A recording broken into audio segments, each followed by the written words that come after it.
வணக்கம் and welcome back to Indian Money Tamil channel. நான் உங்களோட சனாராம்.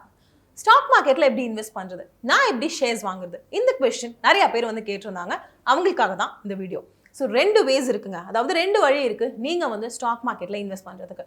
ஒன்று டைரக்ட் பார்ட்டிசிபேஷன், இன்னொன்று இன்டைரக்ட் பார்ட்டிசிபேஷன். இந்த டைரக்ட் பார்ட்டிசிபேஷன் அப்படின்னா என்ன, ஆன்லைன்ல போயிட்டு ஒரு டிமேட் அக்கௌண்ட் ஓப்பன் பண்ணிட்டு டைரக்டா ஷேர்ஸை வாங்குறதும் விற்கிறதும் வந்து செய்யறது. ஸோ நீங்க ஒருவேளை இந்த ஆப்ஷனை, அதாவது டைரக்ட் பார்ட்டிசிபேஷன் நீங்களே வந்து போய் பண்ணணும் அப்படின்னு யோசிச்சிங்கன்னா in depth knowledge of stock market உங்களுக்கு இருக்கணும். அதாவது பூஜ்ஜியம்ல இருந்து இன்ஃபினைட் நாலேஜ் வந்து உங்களுக்கு கண்டிப்பா இருக்கணும். அப்படி எல்லாமே உங்களுக்கு தெரியும், கான்ஃபிடென்ட்டா இருக்கீங்கன்னா you can take this step. இல்லைன்னா நான் சொல்றது நீங்க மியூச்சுவல் ஃபண்ட்ஸ் போகலாம். ஏன்னா மியூச்சுவல் ஃபண்ட்ஸ்ல யார் இருக்காங்க, ஃபண்ட் மேனேஜர் இருக்காரு. ஸோ அவரு எக்ஸ்பர்ட். நம்ம பைசா போடுறோம், கொஞ்சம் கொஞ்சம் எஸ்ஐபி யூஸ் பண்ணி போடுறோம், பெஸ்ட் ஆப்ஷன்.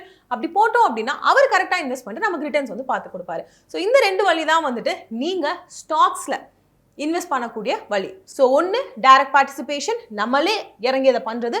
ரெண்டாவது ஃபண்ட் மேனேஜர் மூலியமா நம்ம வந்து இன்வெஸ்ட் பண்றது. ஸோ ஸ்டாக் மார்க்கெட்ல இன்வெஸ்ட் பண்ணி நல்ல ரிட்டர்ன்ஸ் எடுக்கணும் அப்படின்னா ஒரு கரெக்டான கம்பெனில இன்வெஸ்ட் பண்ணணும். சரி, இதுதான் கரெக்டான கம்பெனி அப்படின்னு எப்படி டிசைட் பண்றது? அதை டிசைட் பண்ணுறதுக்கு ரெண்டு விஷயங்கள் நம்ம செய்யணும். ஒன்று டெக்னிக்கல் அனாலிசிஸ், இன்னொன்று ஃபண்டமெண்டல் அனாலிசிஸ்.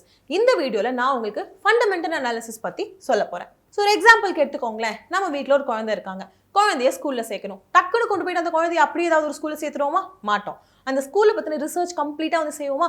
அந்த ஸ்கூலோட பிரின்சிபல் யார், அந்த ஸ்கூல் இதுக்கு முன்னாடி எப்படி பெர்ஃபார்ம் பண்ணியிருக்கு, அதாவது 10th ஸ்டூடெண்ட் எவ்வளோ மார்க் எடுத்தாங்க, 12th ஸ்டூடெண்ட் எவ்வளோ மார்க் எடுத்தாங்க, இங்கிலீஷ் தான் வந்து பேசுகிறாங்களா, எக்ஸ்ட்ரா கரிக்குலர் ஆக்டிவிட்டீஸ் இருக்கா, கிரவுண்ட் இருக்கா அந்த ஸ்கூலில், ஸ்விம்மிங் பூல் இருக்கா, சரி டான்ஸ் இந்த மாதிரி விஷயங்கள் ஏதாவது சொல்லிக் கொடுக்குறாங்களா, ஸ்போர்ட்ஸ் எப்படி பண்ணியிருக்காங்க, இப்படி இவ்வளோ விஷயங்கள் யோசிச்சுட்டு சரி ஓகே இந்த 5 ஸ்கூல் இருக்குது, இந்த 5 ஸ்கூலில் இது பெஸ்ட் ஸ்கூல், இந்த ஸ்கூலில் என்னோட குழந்தைய நம்ம சேர்க்கிறேன் அப்படின்னு சொல்லிட்டு தான் சேர்ப்போம்.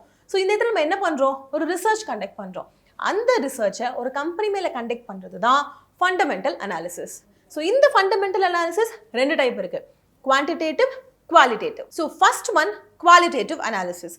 குவாலிட்டேட்டிவ் அனாலிசிஸ் அப்படின்னா இந்த கம்பெனி பாஸ்ட்ல எப்படி பெர்ஃபார்ம் பண்ணியிருக்கு, இது ஃபியூச்சரில் இதோட ப்ராடக்ட்டுக்கு சர்வீஸ்க்கு டிமாண்ட் இருக்குமா, எவ்வளோ கஸ்டமர்ஸ் இருக்காங்க, இந்த கம்பெனியை யார் ஹெட் பண்ணுறா, அவங்க நல்லவங்களா, நம்பகத்தன்மை உடையவங்களா அப்படின்னு பல விஷயங்களை வந்து கன்சிடர் பண்ணுவோம். இது வந்து குவாலிட்டேட்டிவ் அனாலிசிஸ் அப்படின்னு சொல்லுவாங்க. குவான்டிடேட்டிவ் அனாலிசிஸ்னா என்ன, மெயினாக 3 விஷயங்களை இங்கே பார்க்கணும். ஒன்று பேலன்ஸ் ஷீட், இன்னொன்று ப்ராஃபிட் அண்ட் லாஸ், அண்ட் மூணாவது விஷயம் என்னன்னு பார்த்தோம்னா கேஷ் ஃப்ளோ ஸ்டேட்மெண்ட். ஸோ இந்த பேலன்ஸ் ஷீட் அப்படின்றது என்ன, உங்களுக்கு இப்போ ஃபார் எக்ஸாம்பிள் இன்ஃபோசிஸோட பேலன்ஸ் ஷீட் வேணும்னா நீங்கள் ஆன்லைன்லேயே வந்து பார்த்துக்க முடியும். இந்த பேலன்ஸ் ஷீட்டில் என்ன இருக்குன்னா அசர்ட் இருக்கும், லயபிலிட்டிஸ் இருக்கும், கேபிட்டல் இருக்கும். அசர்ட்னா என்ன, அந்த கம்பெனியோட சொத்துக்கள் என்னன்றது இருக்கும். லயபிலிட்டிஸ்னா கம்பெனி வெளியே கொடுக்க வேண்டிய பைசா என்னென்ன அப்படின்றது இருக்கும்.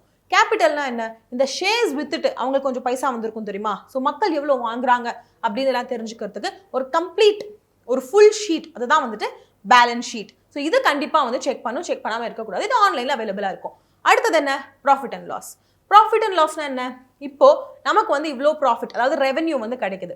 இந்த revenue minus expense is equal to net income. நமக்கு அந்த நெட் இன்கம் என்ன அப்படின்றத பார்க்கணும். இதுவும் வந்துட்டு நமக்கு ஆன்லைனில் அவைலபிளாக இருக்கும். ரெவென்யூ அப்படின்னா நமக்கு ஃபுல்லாக ப்ராஃபிட்டோட சேர்த்து கிடைக்கக்கூடிய ஒரு விஷயம்.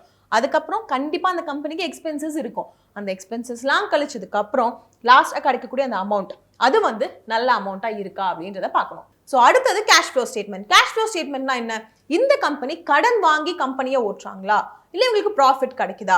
சரி, ப்ராஃபிட் கிடைக்குதுன்னா வரக்கூடிய ப்ராஃபிட்ல ஒரு பார்ட்டை கண்டிப்பாக டிவிடெண்டாக கொடுப்பாங்க. டிவிடெண்ட் அப்படின்னா என்ன, ஷேர் ஹோல்டர்ஸ்க்கு பைசா கொடுத்துடுவாங்க. ஸோ அதுக்கு தான் நம்ம வந்து ஷேர்ஸ் வாங்குறோம், அவங்க ப்ராஃபிட்ல நமக்கும் ப்ராஃபிட் கிடைக்கும். அடுத்த விஷயம் என்ன, கொஞ்சம் கூட மீதி இருக்கிற காசை வந்துட்டு கம்பெனியோட எக்ஸ்பான்ஷனுக்கு யூஸ் பண்ணுவாங்க ஒரு பார்ட்டை.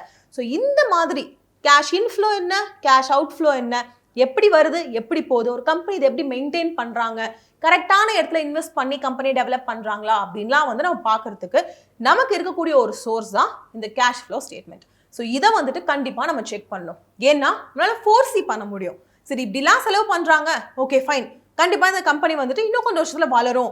ஓ, இப்படி இல்லாமல் செலவு பண்ணுறாங்க, அப்போ கண்டிப்பாக இந்த கம்பெனி கஷ்டம்தான், ஏன்னா கடன் வாங்கி ஓடிட்டு இருக்கு அப்படின்றப்போ நம்ம வந்து இன்வெஸ்ட் பண்ண மாட்டோம். ஸோ இதை வந்து ஞாபகம் வச்சுக்கணும். ஸோ ஒரு 3 விஷயம் வந்துட்டு இந்த குவான்டிடேட்டிவ் அனாலிசிஸ் கீழே வரும். ஃபர்ஸ்ட் ஒன் என்னன்னு பார்த்தோம்னா balance sheet, second one profit and loss, third one cash flow statement. இது 3யும் கண்டிப்பாக வந்து பார்க்கணும். ஸோ இதை தவிர்த்து இந்த கம்பெனியோட பிஸ்னஸ் மாடல் என்ன, இதோட காம்படிட்டர்ஸ் யார் யார், கஸ்டமர்ஸ் யாரெல்லாம் வந்து இருக்காங்க அப்படின்னு பல விஷயங்களை தெரிஞ்சு நீங்கள் கால்குலேட் பண்ணி எடுத்தீங்கன்னா உங்களுக்கு ஃபண்டமெண்டல் அனாலிசிஸ் வழி ஒரு வேல்யூ வந்து உங்களுக்கு கிடைக்கும். அதாவது ஓகே இந்த கம்பெனி வந்துட்டு இவ்வளோ வேல்யூ, இப்போ டிவைடட் பை எத்தனை நம்பர் ஆஃப் ஷேர்ஸ் இருக்கோ போட்டோம்னா ஒரு ஷேரோட வேல்யூ நமக்கு தெரிஞ்சிடுமா? ஸோ நம்ம கொஞ்சம் அப்ராக்சிமேட்லி ஒரு வேல்யூ வந்து கண்டுபிடிச்சிடலாம். ஸோ அந்த வேல்யூ நீங்கள் மார்க்கெட்டோட கம்பேர் பண்ணி பாருங்க. உங்களுக்கு அது ஓகேவா இருந்தது அப்படின்னா நீங்கள் வந்து எடுத்துக்கலாம், ஓகேவா இல்லை அப்படின்னா எடுக்க வேண்டாம். ஆஸ் அ கன்க்ளூஷன் நான் சொல்கிற விஷயம், ஸ்டாக் மார்க்கெட் இன்வெஸ்ட்மெண்ட் அப்படின்னா லாங் டேர்ம் கன்சிஸ்டன்ட் இன்வெஸ்ட்மெண்ட்ஸ் பண்ணணும். நீங்கள் வந்து இதோ ஒரு சைடாக ஓகே எனக்கு இவ்வளோ இன்கம் வருது, இவ்வளோ பர்சன்டேஜ் இன்வெஸ்ட் பண்ணுறேன்னு டிசைட் பண்ணிக்கலாம். உங்ககிட்ட இருக்கக்கூடிய எல்லா பைசாவும் இதில் வந்து இன்வெஸ்ட் பண்ணி டபுள் ஆக்கலாம் ட்ரிபிள் ஆக்கலாம் அப்படின்னு யோசிச்சிங்கன்னா கண்டிப்பாக வந்து நடக்காது, லாஸில் போய் முடிஞ்சிடும். ஞாபகம் வச்சுக்கணும் இதை. அடுத்த விஷயம் என்ன, நீங்களே டேரெக்டாக ஸ்டாக் மார்க்கெட் போறீங்கன்னா உங்களுக்கு ஃபுல் நாலேஜ் இருக்குன்னா மட்டும் போங்க, இல்லைன்னா take your time and learn. நம்மளால முடியாதது எதுவுமே கிடையாது. ஸோ ஸ்டாக் மார்க்கெட் கத்துட்டு அதுக்கப்புறம் நீங்க வந்துட்டு போய் இன்வெஸ்ட் பண்றது தப்பு கிடையாது. அப்படி ஒருவேளை உங்களுக்கு ஸ்டாக் மார்க்கெட் பத்தி இன்னும் நாலேஜ் இல்லை அப்படின்னா நீங்க கொஞ்சம் கொஞ்சமா மியூச்சுவல் ஃபண்ட்ஸ்ல இன்வெஸ்ட் பண்ணிக்கோங்க. இன்வெஸ்ட் பண்ற டைம்லேயே நீங்க ஸ்டாக் மார்க்கெட் பத்தி படிக்க ஆரம்பிங்க. எப்படி இன்வெஸ்ட் பண்றாங்க, என்ன மாதிரியான விஷயங்களை கன்சிடர் பண்ணணும். இப்போ நான் சொன்னது ஃபண்டமெண்டல் அனாலிசிஸ்ல ஒரு சின்ன பார்ட் தான். ஸோ இந்த மாதிரி பல விஷயங்கள் வந்து இருக்குது. எல்லாத்தையும் கத்துட்டு நீங்க வந்து ஸ்டாக் மார்க்கெட்ல டைரக்டாவே வந்துட்டு இன்வெஸ்ட் பண்ணி ப்ராஃபிட் பார்க்கலாம். ஸோ இந்த மாதிரி நீங்க ஸ்டாக் மார்க்கெட் பத்தி கத்துக்கணும் அப்படின்னு யோசிச்சுட்டு இருக்கீங்கன்னா ஃபினான்ஷியல் ஃப்ரீடம் ஆப் கண்டிப்பா உங்களுக்கு வந்து கை கொடுக்கும். ஸோ கீழே டிஸ்கிரிப்ஷன் வந்து லிங்க் கொடுத்துருக்கேன், கிளிக் பண்ணி ரெஜிஸ்டர் பண்ணிக்கோங்க.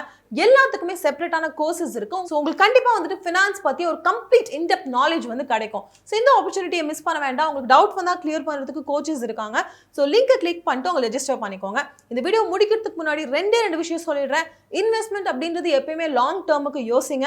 அண்ட் கண்டிப்பா அதுல வந்து ரிஸ்க் இருக்கும். உங்க ரிஸ்க் அபடைட் தெரிஞ்சு இன்வெஸ்ட் பண்ணுங்க.